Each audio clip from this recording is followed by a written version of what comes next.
If you are struggling to build your business and you don't really know what's not working, what's holding you up, it means that you have a skill deficiency in a certain area that's keeping you from growing, and that's the bottleneck. So I want to run through 4 different skills that you need to build to be a successful drone business owner. Welcome back to On the Job. Just finished up a quick photo shoot for a client wanting some architectural designs and wanted to overlay the actual drone photo. Captured that. Pretty fun using the Mavic 4 Pro. But getting into really what I see a ton, after coaching over 100 drone pilots, what I've learned is like a lot of people don't know what they're stuck with and they don't know what to do next.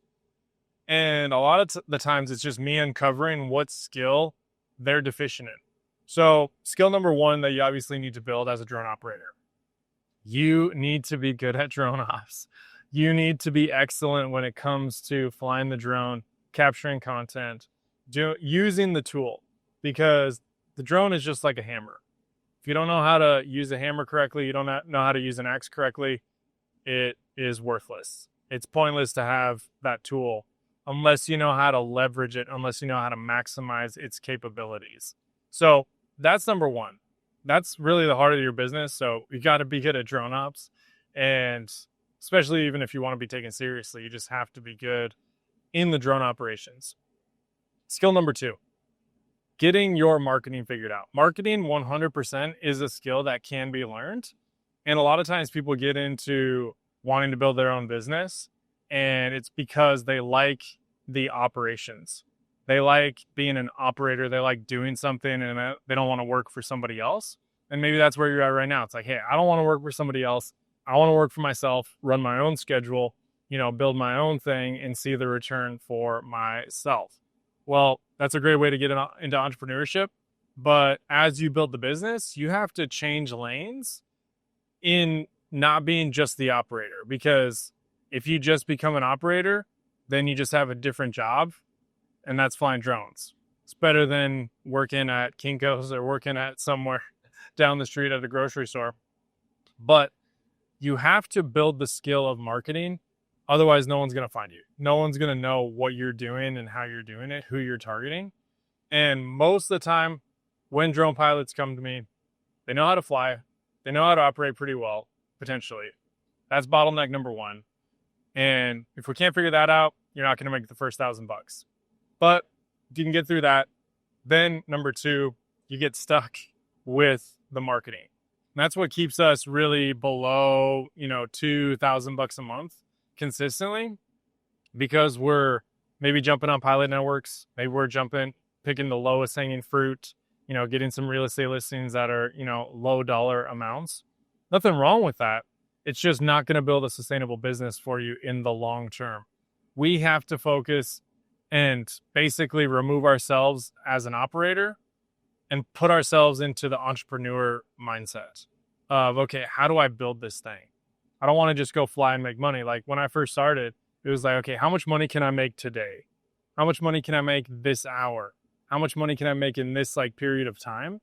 And then little by little, I was like, okay, well, how much can I make this week? And my decisions changed. How much can I make this month? And my decisions changed again. How much can I make this year? And that the more that I zoomed out of the timeline, the more effective I became as a business owner and made the operations more successful. So that's number 2, marketing. Then number 3, bottleneck number 3 is your editing content and your deliverables. That's the product. That's what we're sending the clients. So we've got to be good at that. And maybe, you've been able to get lucky, capture some content, haven't need to edit it at all because it came out really good. But then what you need to do as far as the editing deliverables is become reliable, right?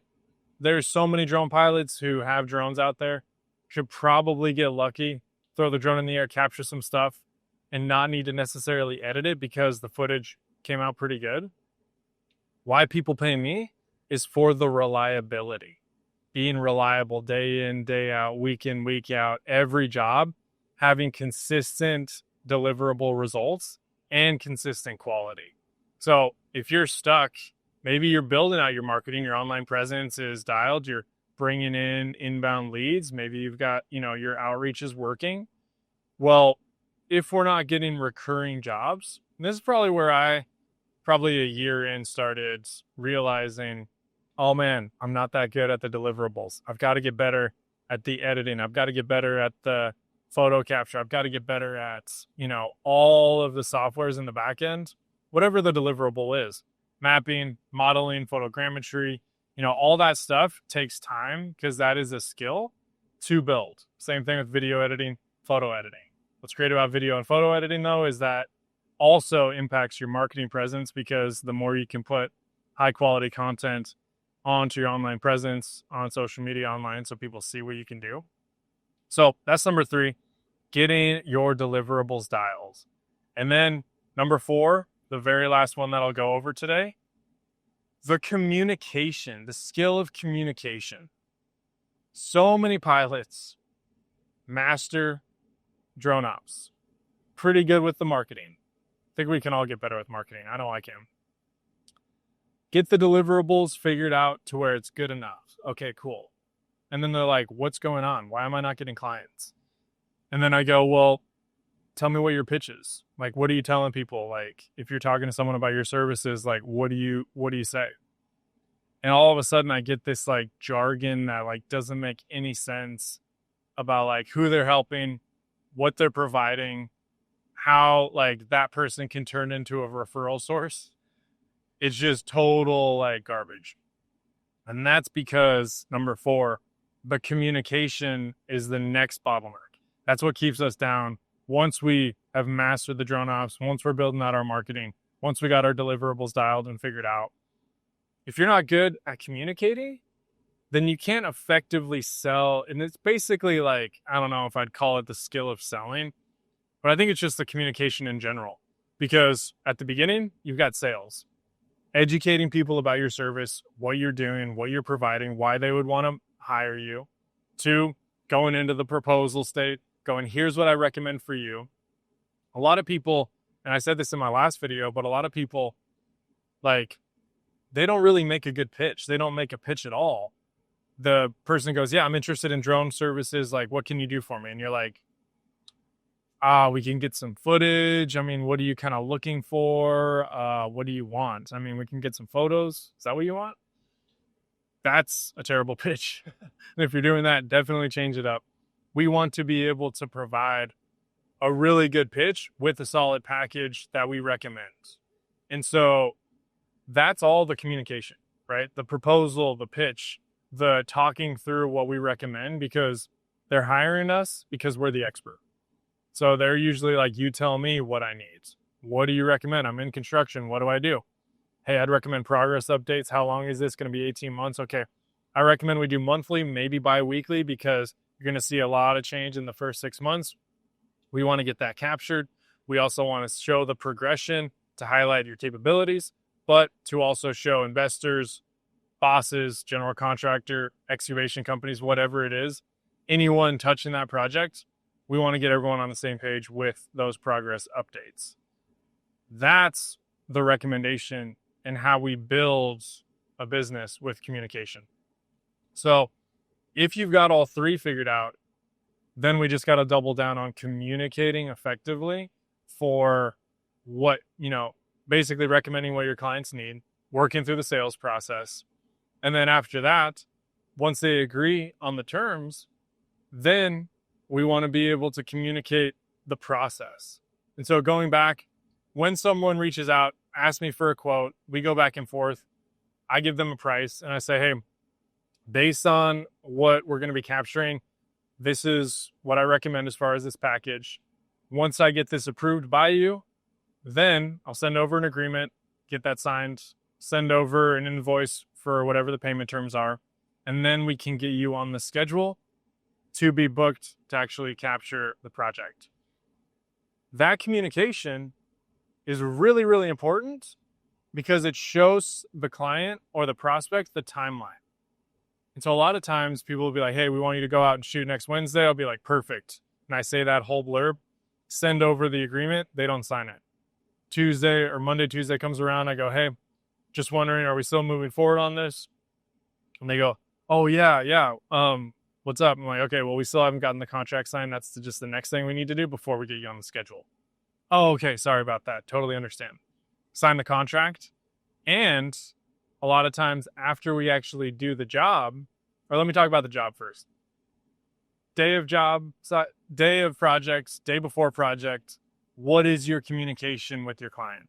Are you just going a week out like, hey, yep, we're going to capture that for you. We'll see you on Tuesday. And then no communication until then? That could stress your client out, because I don't want my client thinking about, like, is Jacob going to show up? Is he actually going out there? Is he okay? So I want to be communicating the day before. Hey, weather looks great. We're still going to be good to go. I'll be there around 10 a.m., just like we talked about. Sweet. Day of, hey, just want to let you know everything looks good. We'll see you in about 30 minutes on site. Then after the shoot, I also want to communicate, if I wasn't on site with them or we didn't meet in person, hey, shoot went really well. And then I give them a timeline for when we're going to give them the deliverables. All those pieces let my client like just breathe deep. They're like, oh man, now I'm not stressed. Now I'm not worried. Like, is Jacob going out? Did he shoot it? A lot of times I'll see some of my coaching clients, they'll get emailed like, hey, did you shoot this job or what? And they're like, oh yeah, we got it taken care of. We're working on editing now. So now the client's concerned because they don't know. And so what we've got to do is we've got to effectively communicate throughout that entire process, which I call the client workflow. And then after the fact, we got to open the doors of communication to then talk through, hey, how can we do this better next time? What would make this project better? What do you want updated on the edits? Because a lot of times people will have, maybe it's not a 10 out of 10 right out of the gate. And if you're starting out right now, you're probably not a 10 out of 10. That's okay. We need to make sure we open those lines of communication and go, hey, to our clients, we want feedback. We want to hear from you. How can we make this better? Because my goal for the first job that I always work with a client, I treat that job as the interview for the relationship. I never want to just do one job for a client and then be done. I want to do recurring jobs for that. And so I want to set the vision for that relationship, but I also want to open those communication doors up where I'm open to that feedback. And then if they give you feedback, take the feedback and do it. Don't punish them if they say, yeah, the video is kind of weird. Can you change this up? And you're like, no, we don't want to do that either. So those are the four main pieces. The four main skills that I see typically give us bottlenecks. And obviously under those blankets, there are tons of little small skills. But if you're struggling, look through, just look at yourself objectively, because the business is a direct reflection of you and your skill set and your ability. So if you are not moving things forward in one of those ways, well, what's the skill that I'm missing and what's the skill that I need to grow in? And usually those stack up, and usually those kind of give us roadblocks to different types of levels of revenue. So hope you're having a great day. I'm just going to wrap this job site up, going to wrap up this project, and go crush it this week. Make a bunch of money flying drones. Leave a comment if this was valuable to you, and we'll see you in the next video. Fly safe.